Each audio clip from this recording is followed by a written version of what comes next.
Hey there, hey there, hey there, Joanne audience. It's so good to see you. Happy almost Halloween. I am Vickie Howell, the host and creator of The Knit Show, and I'm thrilled to be back here on the Joanne Facebook page, or later if you're watching us on the Knit Show special Joanne playlist on the Knit Show YouTube channel. So great to have you here. So I've already been able to come on to the Joanne's Facebook page in the past to do a couple other sort of like yarn lovers, spooky projects. You might remember, those of you that saw it, I did a funkin' planter that was crocheted to hang. It was really awesome. I also did a little spooky cactus last go around, and you can find information for both of those projects on the Joanne blog. Today though, we are down to the 11th hour. We are so close to Halloween that we only have time to do stuff that's done in a flash. So whenever I need something done really, really fast in the fiber world, I set down my needles and I pick up my arms and I arm knit. And that's what we're going to be doing today to make this really spooky gossamer mummy inspired scarf. So this is really easy to make. You can make it from start to finish in about an hour, and that includes making the yarn, which is actually not yarn at all. It's tulle from the fabric aisle at your local Joanne store. So you can make this, literally you can wait until Halloween if you want that day. Make it that day and then wear it out to trick or treat with your kids at night, or if you plan ahead a little bit more than that, you can wear it to the office. You could go full mummied out or zombied out, or just like I'm doing today, I just have it paired with a plain old black blouse. So you do you. And how about we get started? All right, so all of the instructions for this are also on the Joanne blog. I know that can be a little fussy to find sometimes, so just go to Inspiration on their website. You'll see a drop-down menu. It says Creative Spark. That's where all the goods are. Okay, so what you need for this project are just a few things, and assuming that you have some basic supplies at home already, you can make this project for under 10 bucks. So it's kind of a win-win, because I know, it's hard to commit to spending a bunch of money that you're going to maybe wear one day or every single year on that one day. So what you need is you need to go and get about 2 yards of tulle. So I like any tulle will work, but I really like this. I don't know if you can really tell because of the glare, but you can kind of see how it's crinkly. It's not the smooth, stiff type. The crinkly kind has more drape, and so if you can find that, I definitely would go for that because it has more of that sort of like gossamer, sort of unraveled mummy feel, which is exactly what we want for this project. Then what you're going to need is either a rotary cutter, any size, some kind of straight edge. I have one of these. Both of these items I found in the quilting department at Joann's, and then a self-healing mat, which I'll show you when I flip the camera. I'll show you a little closer. Again, all from the quilting aisle. Or if you can't be bothered with all that,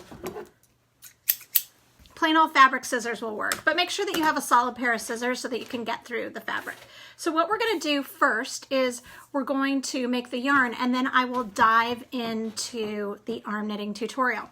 Okay, for this, I like when I teach on these live videos, I like to get up close and personal and show you from my perspective.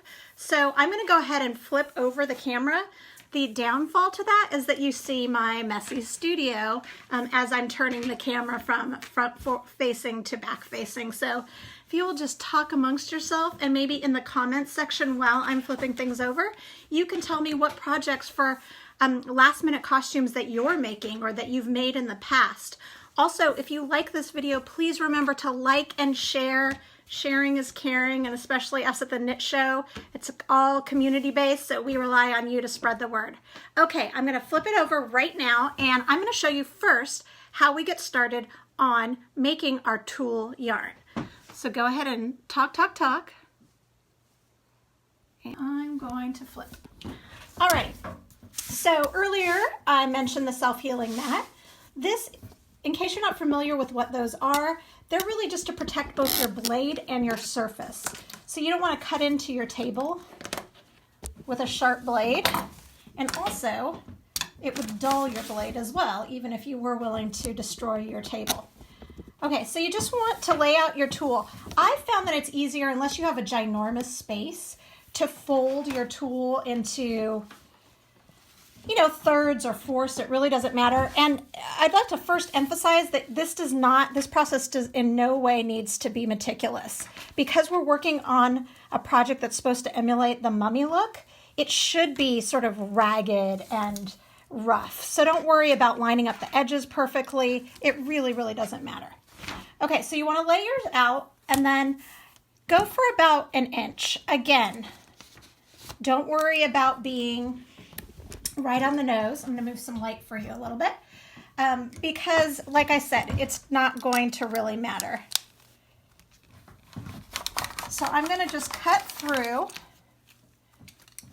a strip and you'll get something that looks like this. So you want to just keep doing that. And you can either go through your entire 2 yards now, or you can do just some of it for now and then make more as you need it. I just replaced my blade and I don't think I did the best job screwing it back on, so my thing's a little fussy. Okay, so you're going to continue doing that all the way across. Now, if you don't have a blade, ditch those. Just take your scissors and do the exact same thing.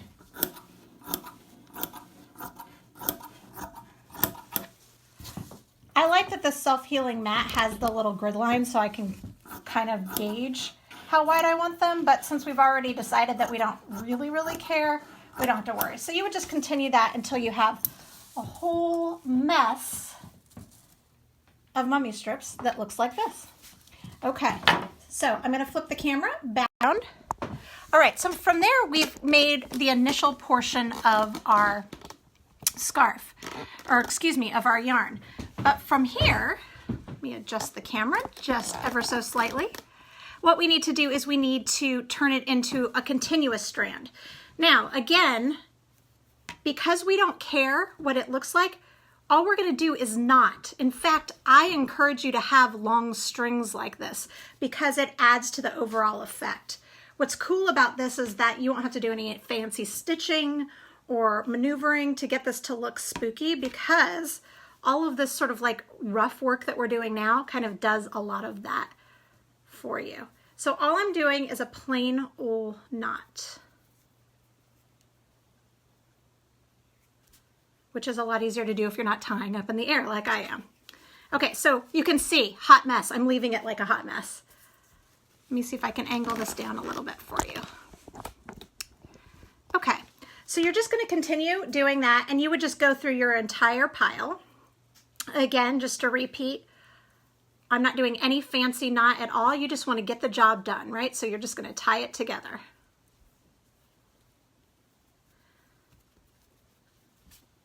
Okay, so you continue doing that, and then you're just going to wind them in a ball. Just like you would for any regular old yarn.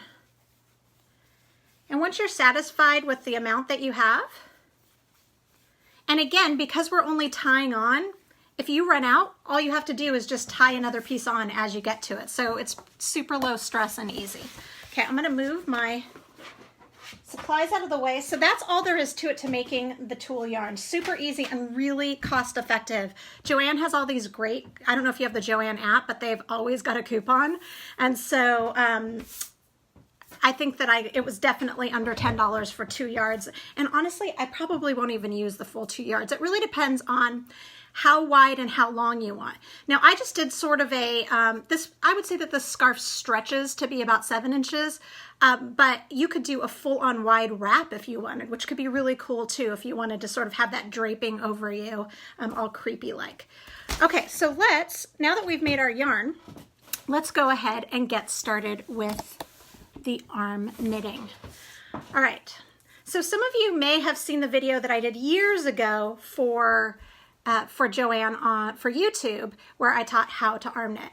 I taught a totally different way for casting on, which is getting the yarn onto our arm in this case. I'm going to go easier this time just because I don't think we need to be fancy for this project.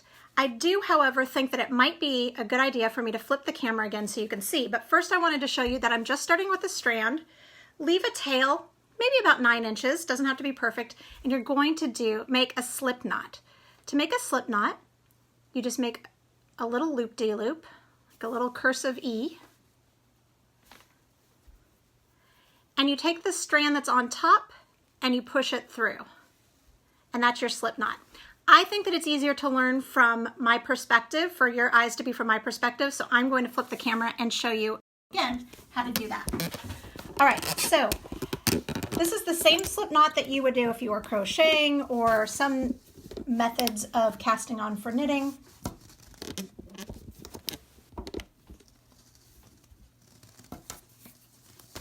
Again, all you want is a loop-de-loop, and you pull it tight.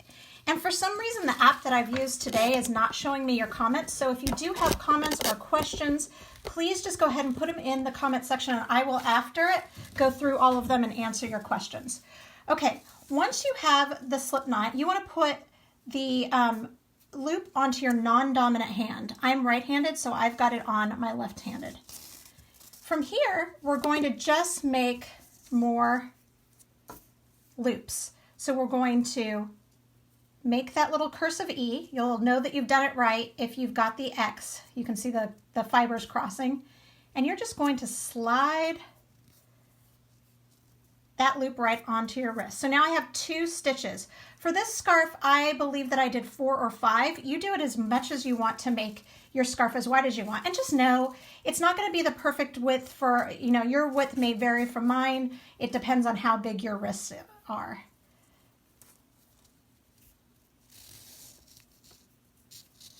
Okay, so now I've got 4, maybe I'll do 5, just one more from a little bit farther away just to make sure that you've got it.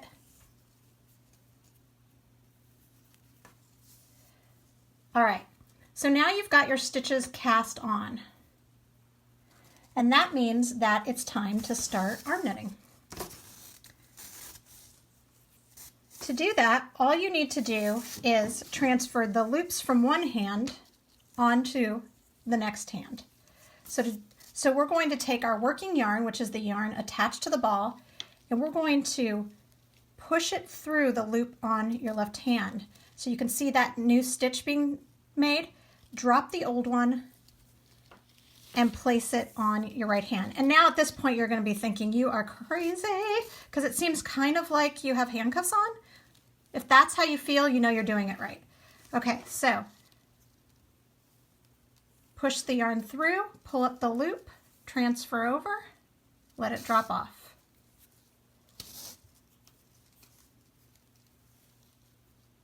Push the strand of yarn through, let the old loop drop off, take the new loop, place it on your next wrist, on your other wrist. Strand, push, drop, place. Strand,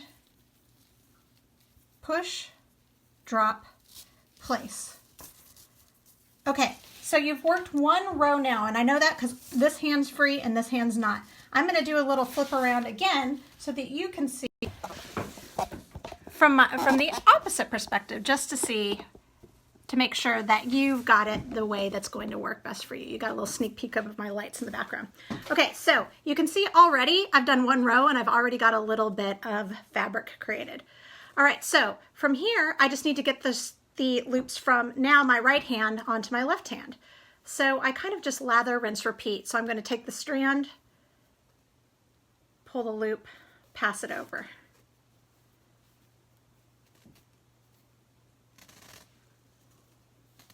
Strand, pull, pass. Strand, pull, pass.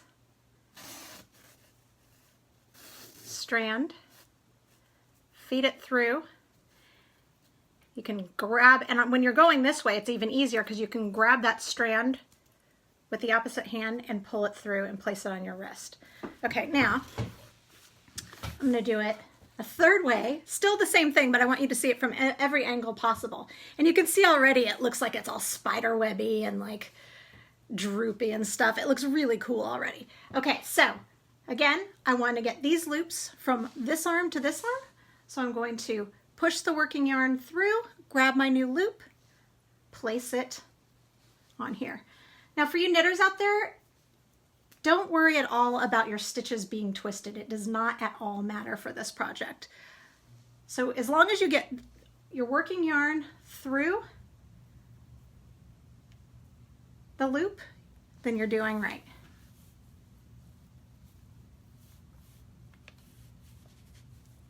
Okay, so you would just continue doing that for as long as you want your piece to be. You can see how fast already, that was what, maybe 2 minutes, and already there's a significant amount done. And what will happen is you will get a piece. I'm going to transfer it. This is another tip. I have this on hold. I just I had some copper piping. But if, you know, somebody comes to the door or the phone rings or you need to set it down, just make sure that you stick something up. A pipe cleaner works really well, or just some kind of dowel or pipe or whatever. And you can just transfer that right back onto your arm. Okay, so for this one, I've worked much more of it. And I've also tied some fringe at the bottom. You can do that all throughout if you like, or you can just do it on the end. I only did it on the end because we've got all these tie bits, so that really does a lot of the work for us.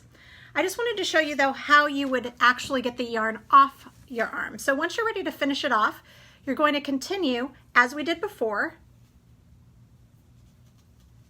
making our loops. So I want to knit 1, knit 2. So I've got 2 loops on the opposite hand.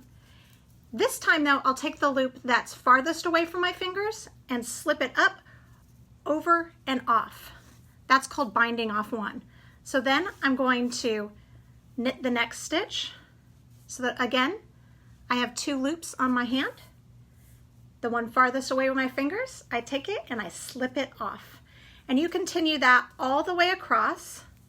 Knit 1, pass the second one over, that first one, let it drop off until you are done.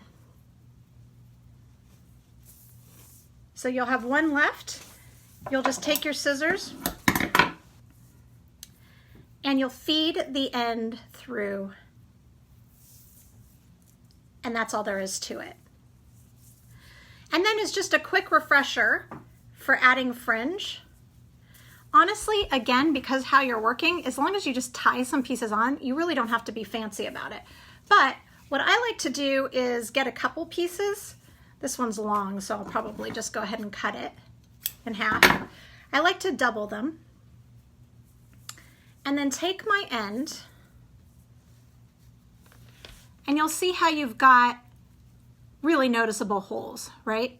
So you can just anywhere on that bar, fold. First I folded the pieces in half, and you'll see folding them in half actually creates a loop. So you'll fold that over the loop, pull it through, and tie it on. I'm going to flip the camera one last time so that I can show you a little more up and close. I don't feel like you could see that as well as I'd like you to, so let me go ahead and flip it around. So you'll take a doubled piece,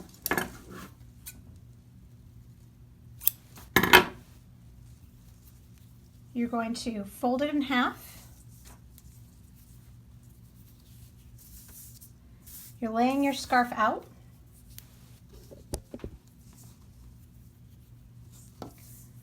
fold it down. Under the edge of the scarf, you'll see a loop by the folds made, and you just want to pull the tails through. And you'll just do that all the way across, and you'll do that on both ends, and that's all there is to it. Super, super easy. Now there's one last thing that you can do if you want to be really fancy, and I mean, I like to be fancy, is discolor it a little bit. I don't know if you can tell in here, but if you might be able to tell here if I hold up some of the other. So this is the non-aged version of Tulle, and this is the aged version of Tulle. So all that I did to give it kind of that sort of like creepy old, it's been in the bottom of the cellar forever look, is I just put some of this morning's leftover coffee from the coffee maker into a regular old spray bottle. And I hung my piece on a hanger. And I really wanted, you could do the whole thing. You could even do this to the tulle before you started, but I wanted to just do the edges, the ends of mine. So all you do is you just spritz it. And you'll see that there's coffee going everywhere. And you'll notice it start to discolor right away. And you can just layer and layer and layer, and then you'll also smell delicious and refreshing. So you'll let it sit and dry, give it a couple hours to dry. It probably won't take that, and that's really all there is to it. So super fun.